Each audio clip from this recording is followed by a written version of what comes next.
बिस्मिल्लाहिर्रहमानिर्रहीम। अस्सलाम वालेकुम नाज़रीन, प्रोग्राम वॉइस एट 7 के साथ मैं खिज़र बूटा।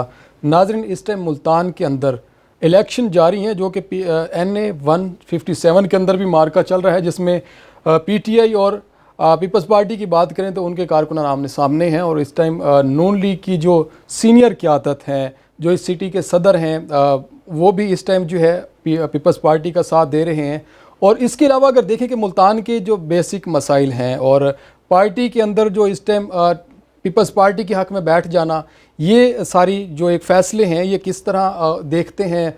और इस टाइम जो सियासत है मुल्तान की होती हुई, और इस तरह जो भी पंजाब की देखें, पंजाब की बात करें या पाकिस्तान की बात करते हैं, तो उसमें किस नज़र से जो है ये अपने सियासत के कैरियर को देखते हैं। और मौजूदा जो हालात हैं जिसमें आप किसी भी हवाले से देख लें, चाहे वो नून लीग की जो इस टाइम अदालतों से बरीयत है उसको देखें, इमरान खान साहब के बयानात को देखें, बहुत सारी चीज़ें ऐसी हैं जिसमें हम ये कह सकते हैं कि सियासत इस टाइम जो है मुख्तलिफ दिनों में, आने वाले दिनों में मुख्तलिफ शक्लें इख्तियार करती जा रही है। इसी के ऊपर बात करेंगे। मेरे साथ राना शाहिदुल हसन साहब मौजूद हैं, इनसे जानेंगे। सर, बहुत शुक्रिया आपका टाइम देने का। सर, सबसे पहले तो ये बताएं कि आप इस टाइम सिटी सदर हैं मुल्तान के, पाकिस्तान मुस्लिम लीग नून के। आपने एक, मैं सवाल यहाँ से करूँगा कि आपने एक अच्छे जो है ना शख्स और एक अच्छे पार्टी कारकुन होने का एक जो है ना ये सबूत दिया था जब 2018 में आपको टिकट मिला और आपने वो अपने एक साथी जो है ना वो सईद अंसारी के शायद उनके हक़ में आप वो बैठ गए थे।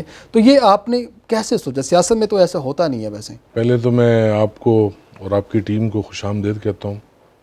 आप लाहौर से ट्रैवल करके मुल्तान आए और आप ये इलेक्शन को कवर कर रहे हैं।